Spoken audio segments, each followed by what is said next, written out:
This is the Underconsumed Knowledge podcast. I'm here with Andrew, who rode his bike from Santa Monica, California, to the opposite coast in New Hampshire. And I thought the photos of his trip were super interesting and wanted to learn more about his trip from him. So, Andrew, maybe you can tell me a little bit about, I don't know, just you as a cyclist. And it doesn't look like you're like a competitive cyclist or anything, but you just No, not at all. like your background with cycling and what made you decide you want to do the trip. Sure. Yeah, so I think it was I think 3 years ago now. I was living in just outside of Marina del Rey, and I was commuting to Hollywood regularly in a car. And, it took like an hour, 15 minutes every time I was going to work.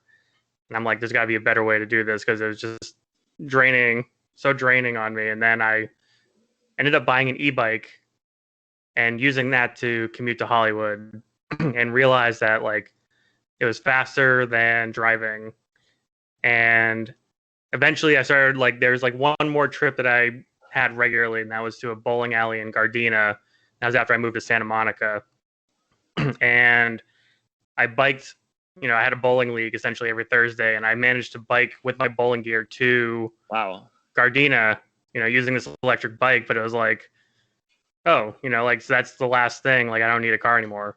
Yeah. So I got rid of my car, and then it's just been bikes ever since. I picked up a Priority 600, which is their belt drive, with the internal gear hub and everything. So super low maintenance, kind of a cool bike. And then picked up a single speed, and then I picked up my Trek 520 finally, and it's just no cars, only bikes. That's what you used to get across the country. Yep. So I bought that last June, I think, or last August. So what made you decide you're going to bike to New Hampshire? To be honest, I'd watched a bunch of people on YouTube. There's Ryan Van Duzer and a couple other channels that they do a lot of touring and stuff. And I just kept thinking, I've always had this idea of going back across because when I moved out here, I had driven. And I remember just enjoying the whole process so much. But when you're driving, you miss everything. It's I had this idea of doing a long cross country driving trip and just trying to take my time. And when I got rid of the car, I'm I could probably do it on a bike and then could really take my time. And then, after researching and watching these other, people on YouTube, some people on Instagram, and some other areas, and just seeing other people do it, I'm yeah, I could probably do it too. And then that put me on the, the research phase. And then after I got the route planned, I'm I'll do it. So how long did the trip take you? Grand total was, I think, 77 days altogether. March 27th to June 11th. And were you also working while you were on the trip, or was you just purely on the trip? So I had started off thinking so I do software development, and I was thinking maybe I can do a 10-hour a week type thing, do a part-time. And my boss was you know what, do a week vacation at first, and we'll see how it feels afterwards. And I was appreciative of that because I realized, riding all day, I usually just didn't have the mental energy to also work. Yeah. So I managed to work with him to work it out to a 3-week vacation and then unpaid sabbatical for the rest. But he was super cool and kept health insurance benefits in place, but just dropped salary to zero essentially. Oh, okay, cool. Yeah, so that was really nice. So when you were on the trip, I looked through your photos, and it looks like you mostly camped, right? Actually, no. I'd say I probably only camped maybe a third of the time. Oh, okay. But I think I probably took more pictures of the camping just because it was more interesting. The beginning, yeah. Yeah. And then what'd you do the rest of the time? Motels or? Yeah, good amount of motels. I was using, it was mostly hotels.com, which they do I I think like every 10 nights you get a free night essentially. And so it's like I actually managed to end up getting like three free nights over the course of the trip too. Cool. So that kind of worked out. So what was the best part about the trip? Yeah, it's like one of those things like there's so many interesting parts. Yeah. It's like one of my favorite parts is going through the petrified forest in Arizona, which was Uh-huh. awesome just on a bike, just because you could stop, whenever you wanted. And, Yeah. it was relatively not too hilly or anything. So it's like you could have a real relaxed ride and, just like crazy, beautiful vistas and landscapes and stuff. So that was awesome. Um, Meeting some of the other people that were on tour was really cool. Uh-huh. I'd met only, I think, two other, well, so I think three people total. There's one, like two people that were riding together, two women, and then an older guy that I met, on the Route 66 part. And then I didn't see anyone else really on tour until I hit Lake Erie and a bunch of people that were doing like the Northern Tier adventure Uh-huh. cycling route. So a whole bunch of people then at that point. But, like the first couple people, like just, that initial sharing of like what I've been through and what they've already been through, and just like you Yeah. know sharing the stories was really cool. Just kind of like Um, battle stories. Essentially, and I had one interesting time where so the two women that I had like exchanged Instagram info with, and they had gone ahead, like we'd actually met up in Albuquerque, and they had rented a truck because they were gonna bypass this one section because the wind was crazy that day. And they had seen me like struggling along, and they're like, "Hey, you want to hop in and join us?" And I'm like, Uh-huh. "Sure." Yeah. Like that sounds fun. They were going all the way to Amarillo though, and I didn't want to skip that much because that would have cut out a decent amount. But we like grabbed lunch at this brewery, and then I finished the rest of the way up to Santa Fe. But so I started following one of their Instagrams, and like they had posted a story of like running into this dog in Oklahoma. And it was a very like distinct dog, had like these crazy blue eyes, and it was like super friendly. And a Uh-huh. few days later, I'm riding through a similar section, and the dog runs up, and That's so I'm taking a crazy. picture, taking a video and sending to them like, "Hey, is this the same dog?" Yeah. And it was just like one of those really cool things. Wow. So all these people that you met, it was all chance on the trip. You just saw them on the road or whatever. Pretty much, yeah. I didn't like really talk to anyone, like to plan anything out. It's just like this one older guy, Peter, I met at a Subway at a gas station somewhere off the interstate. Uh-huh. And he just happened to have his bike, leaned up against the window, and he was having a sandwich. And when I pulled in, Cool. So like if I'm just a person who has a bicycle and I'm thinking like I'm going to ride my bicycle to New Hampshire, and then you're in the middle of a petrified forest, and obviously there's no directions there. Like how does someone figure out how to get through that?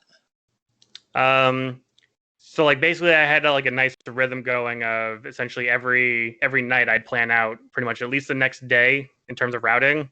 Yeah. And I had one of those like Wahoo GPS units Uh-huh. that I'd basically just upload. Like I'd plan them out on Strava, plan the route out on Strava, and then sync it to the Wahoo, and then essentially just use that, and it's just like follow that for the most part. And then So if I it tell got kind you. of sketchy, then Uh-huh. occasionally I'd pull out the phone, do some Google Maps, and try to like plan out that way. But I see.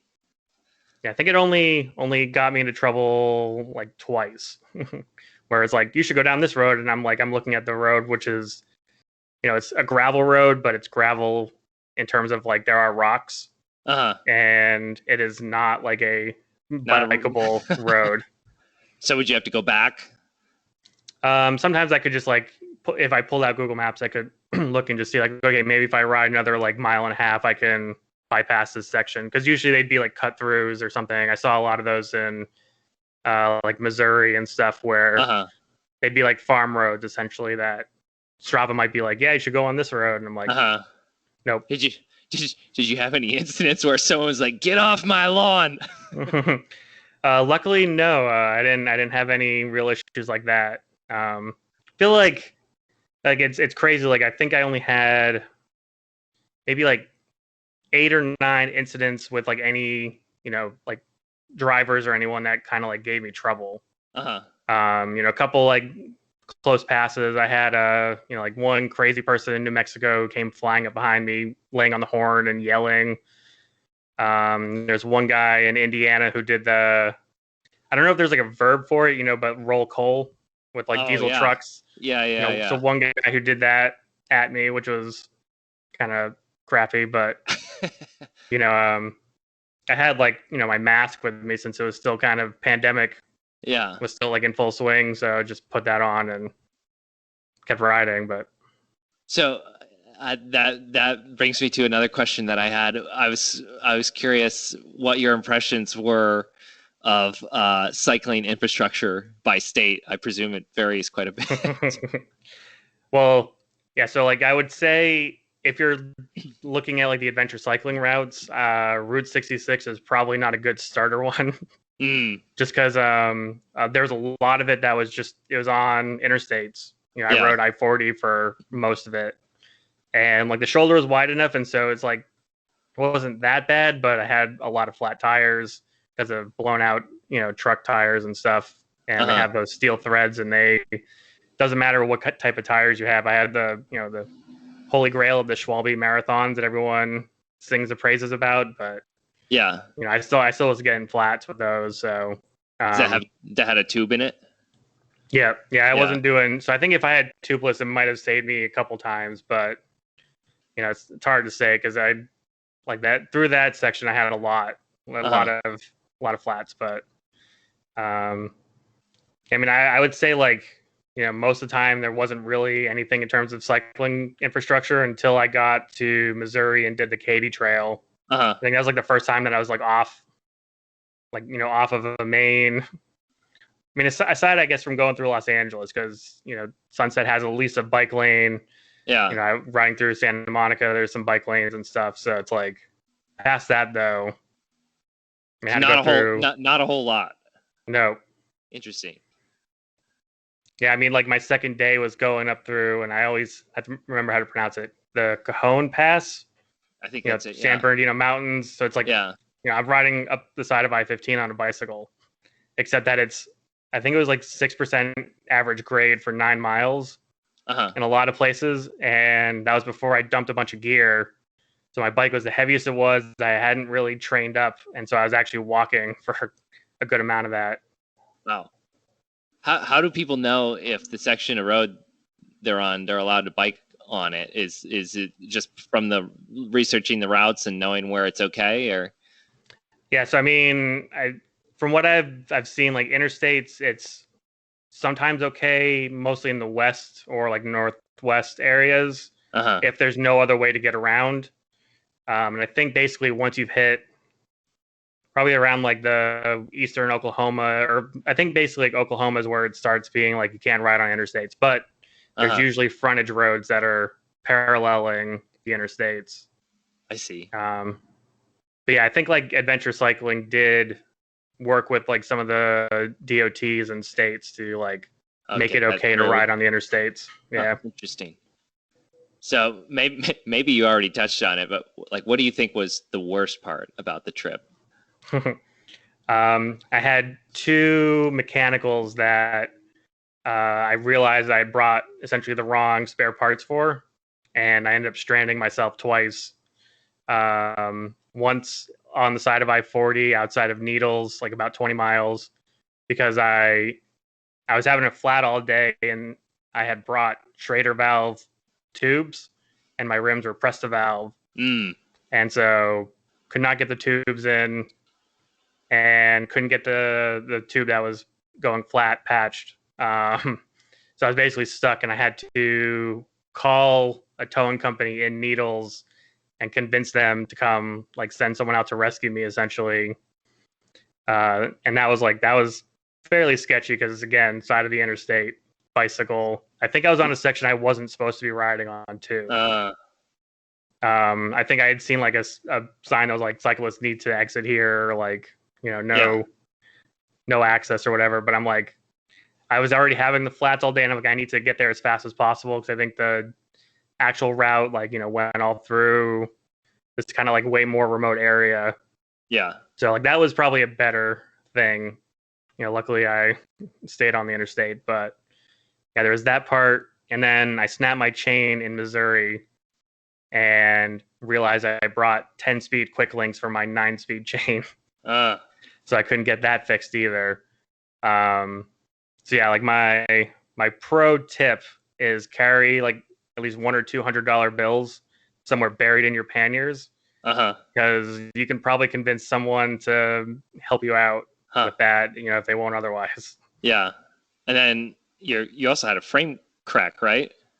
Yeah, so I think the frame crack was in relation to when I snapped my chain because, so basically I convinced a local to drive me to a town that I was supposed to be staying at that night.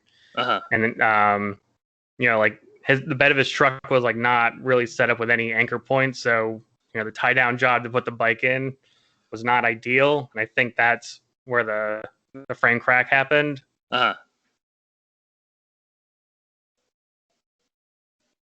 Andrew? Hello?